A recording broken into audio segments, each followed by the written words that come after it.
I'd like to go right into Ezekiel chapter 37 and see how far along we can go on the valley of the dry bones. We're still working on verse 22, Ezekiel 37:22. My job with the dry bones. For you that are new, dry bones here are a symbol. They are an allegory, metaphor, and a simile. That means that this chapter is not really talking about dry bones as a skeleton that died and got put in a cemetery. As an allegory, it means it's one thing under the image of something else. It's talking about a people. The dry bones is talking about a people. And this people is so messed up that the allegory dry bones is used to prove that these bones are messed up. In verse 11 it says, these bones are the whole house of Israel. And these bones can talk. Now, you know bones can't talk now. You know, foot bones and ankle bones and knee bones and thigh bones and hip bones and back bones can't talk. But it says here that these bones are the whole house of Israel. And they're saying, our bones are dry. And our hope is lost. We're cut off for our parts. Cut off from being a nation of people. We've been cut off. Psalms 83, 1 through 5. This is for the sake of you that are new. We've done a little thing called recapitulation here.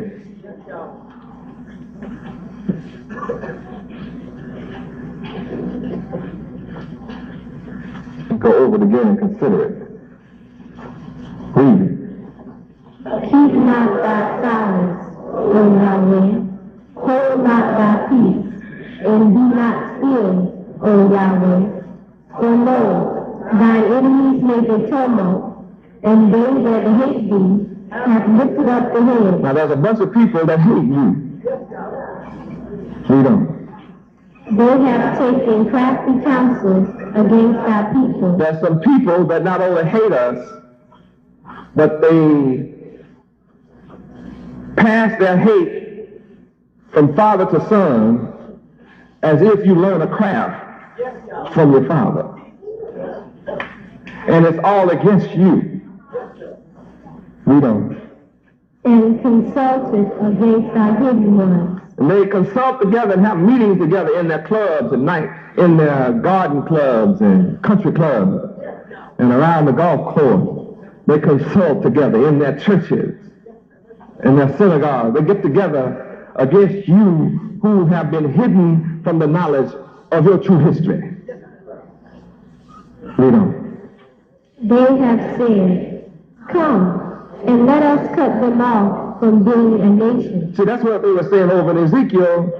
The house of Israel said, we've been cut off for our parts. Well, here's one of the parts you've been cut off from. You've been cut off from being a nation. If you ask my people in America, what's your nationality? We say silly things like colored, Negro, Afro-American, black. 9 people out of every 10 on earth are black. So you've been cut off from being a nation. You didn't know what nation you are. Read on. That the name of Israel may be no more in remembrance. The way they cut you off, that's another part of your history you've been cut off from. Your name, Israel. All black people in America, our last name is Israel. Why? Because we have the same father. We're the same family. You have a last name that doesn't belong to you. It never was your name. It's not your name now. But if I ask you, what is your last name? You'll say, I'm Smith, nigga. What's your last name? I'm Mr. Johnson's nigga. What's your name, boy? I'm Mr. Culpepper's nigga.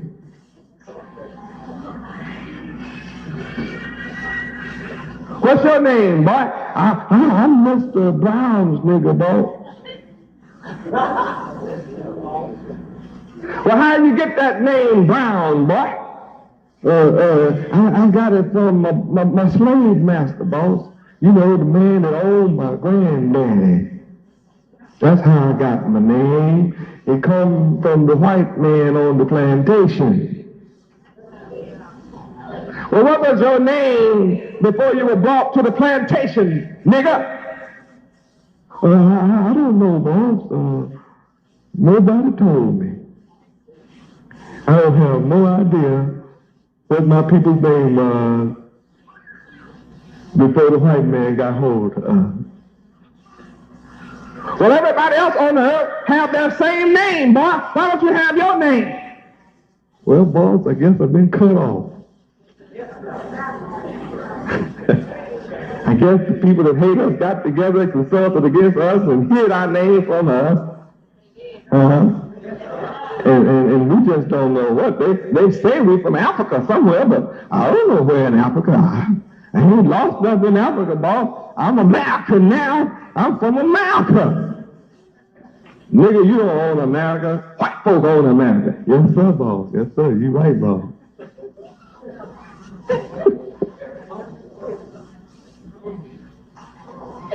Cut off from being a nation. Didn't know your nationality was Israel, Hebrew Israelite. You know your nationality was Hebrew Israelite. You are the member of the nation of Israel. You didn't know that. Why? Because nobody taught you. And notice here, it says the people that hate you cut your name off. They didn't want your name Israel to be remembered by you anymore.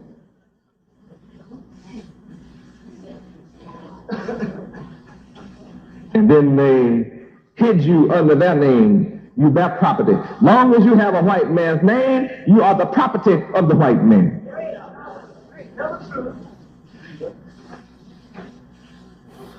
How do you tell the world what property is yours? Don't you put it in your name? Huh? Don't you put your property in your name? Well, white folks put you in their name. So whose property are you? They do what they want to with you.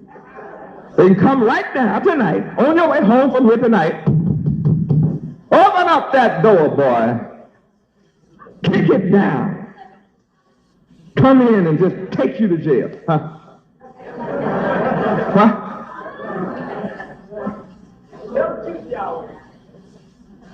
Why? Because you are their property. They fire you when they want to.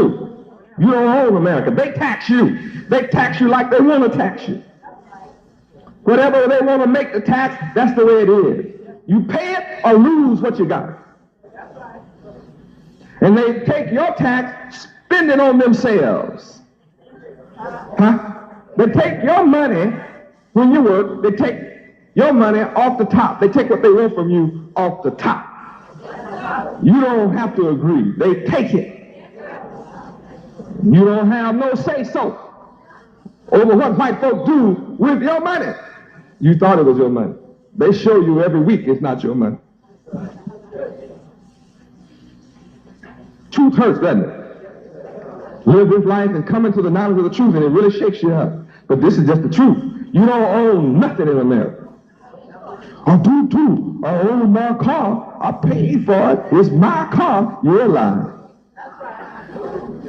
If it's your car, get in and drive it without a tag. Go on, just drive all over America, over the city without the white man's tag on the back. You bad. And when you see that light go on, you know what it is. Your heart goes to bumping and beating. Fear start knocking in your chest. You don't try to play bad around me. I know your heart almost stopped beating in your head. And you know those crackers are mean and terrible. Maybe I just might start beating on your head. You know how to get out that car. Get out cool and easy. Start hollering, yes sir, yes sir, Mr. Police, yes sir. The more they call you nigga, the more you say, yes sir, Mr. Police, yes sir. Where's your tag, boy? This is my car. Yeah, well, this is my highway, too. I'm thinking to impound your car. Take it down, and the record's fixing to take your car to the pound. Where's your license? Where's my permission for you to drive this car? Do you have my permission to drive this car? I don't need your permission. Well, till you get that, my permission, it's called a driver's license, you going to jail. So now where's your car? See, it's not your car. Every year they tax you with tags the way they want to. You can pay $200,000 for your house, and they'll charge you $3,000 or $4,000 for taxes for the year. Don't pay it. Don't pay it. Don't pay it. Just don't pay it. You bad, don't pay it.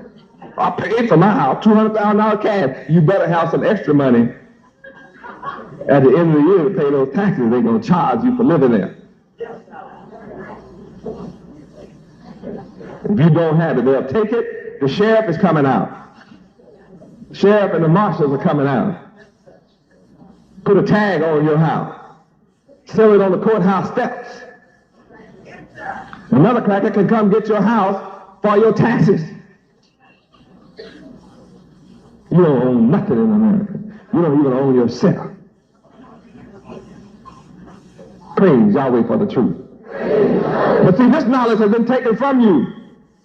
I'm bringing it back. It's rough to hear it like this, but it's just the truth. Ye shall know the truth.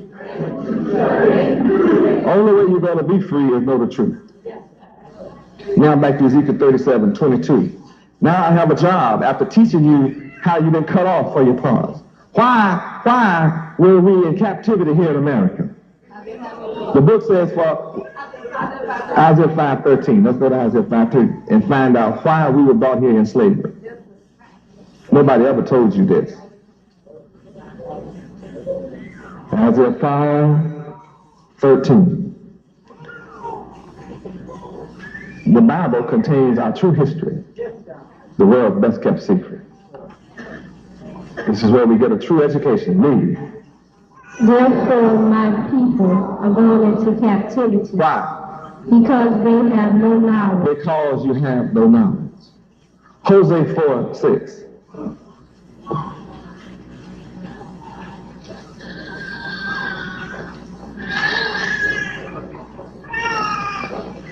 We've been a destroyed people. Hosea 4:6.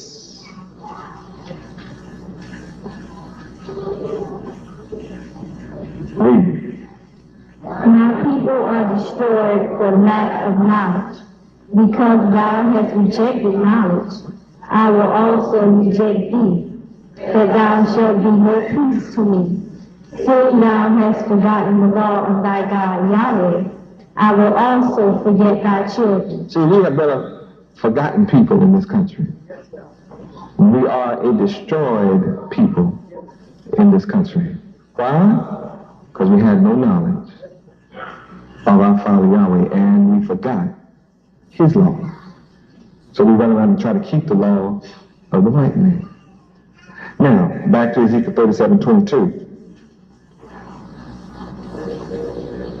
Notice I'm letting the Bible teach you.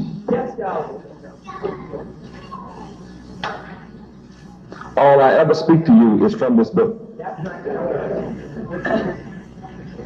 You learn more Bible here in one evening than you've learned all your life of going to church. I don't care if you're a deacon. I don't care if you're a preacher. And you learn more under me as a preacher than you did all your life. In one evening, we preaching every Sunday. You don't know no words. If you're a preacher, you don't know nothing about the Bible. You only know one thing to do with the Bible. Oh, Lord. Oh, Lord. I wish I had a plain church today.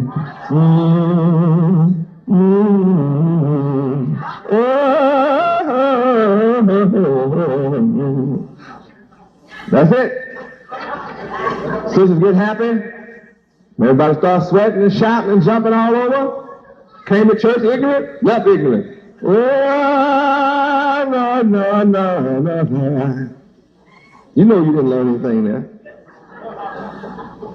Now in verse 22, I will make you into one nation.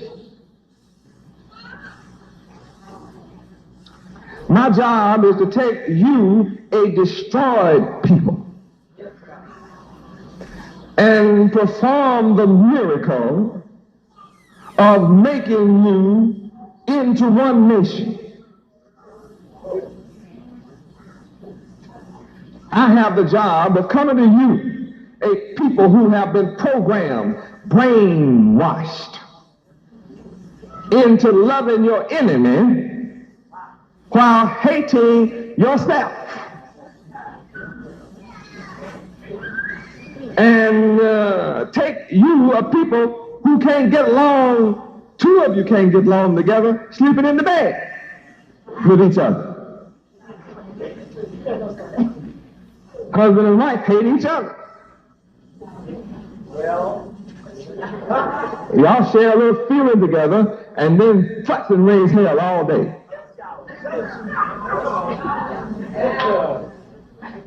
Come back together after 3 or 4 or 5 days and share a little feeling again. That's supposed to make everything all right. The problem is still there. You don't know how to solve a problem. You just cool off to get the feeling. So the feeling's over again, hell all over again.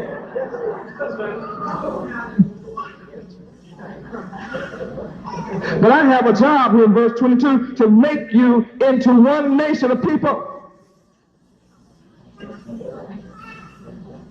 Take a people who have 100 or 1,000 leaders in every town.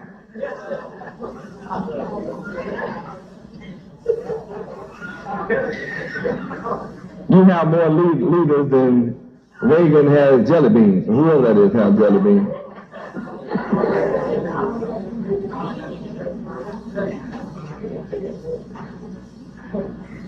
And then I'm supposed to make you to have one king over all of you. And you've never wanted one leader to lead you nowhere. You've been brainwashed and programmed. Do your thing. You do your thing, I'll do my thing. You go Yahweh, I'll go my way.